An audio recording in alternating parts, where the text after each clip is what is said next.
নমস্কার। এই কিশোর সংঘ যারা আজকে এইখানে এই সুন্দর সাংস্কৃতিক অনুষ্ঠান আয়োজন করেছেন 19 নম্বর ওয়ার্ডে, তাদের সমস্ত কর্মকর্তাদের আমি আমার তরফ থেকে অভিনন্দন জানাই। আমাকে তারা এখানে আহ্বান করেছেন, তার জন্য আমি ধন্যবাদ জানাই সেই সমস্ত মানুষদের যারা আজকে আমাকে এইখানে আসতে সাহায্য করেছেন।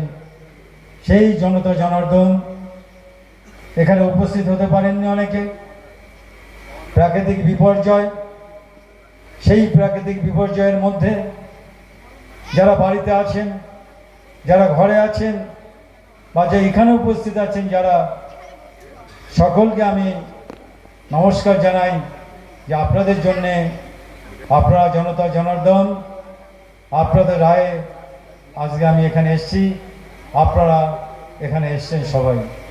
আমি জেতার কিছু নই, আপনারা জিতেছেন। আপনারা জিতেছেন কেন?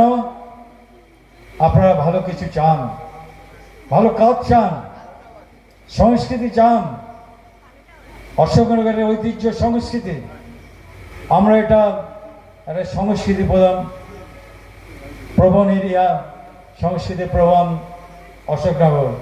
যে কালচারটা একটু নষ্ট হয়ে গিয়েছিল, সেই কালচার আবার ফিরে আসবে, অশোকনগরের ঐতিহ্য আবার ফিরে আসবে। কি কাজের দিকে বলুন, কি সংস্কৃতির দিকে বলুন, সমস্ত দিক দিয়েই ফিরে আসবে। আপনারা জানেন যে আমাদের আজকে ডাবল ইঞ্জিন সরকার তৈরি হয়েছে।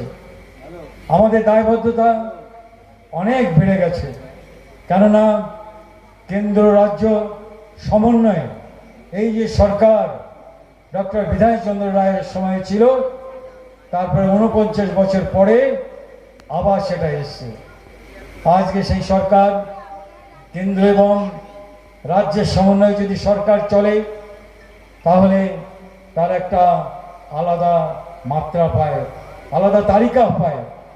কেননা কেন্দ্র রাজ্য সরকারকে দেখবে এবং রাজ্য সরকারের কেন্দ্রকে নিয়ে চলাটা ভারতীয় সংস্কৃতি বলছে তাই, এবং ভারতের সংবিধান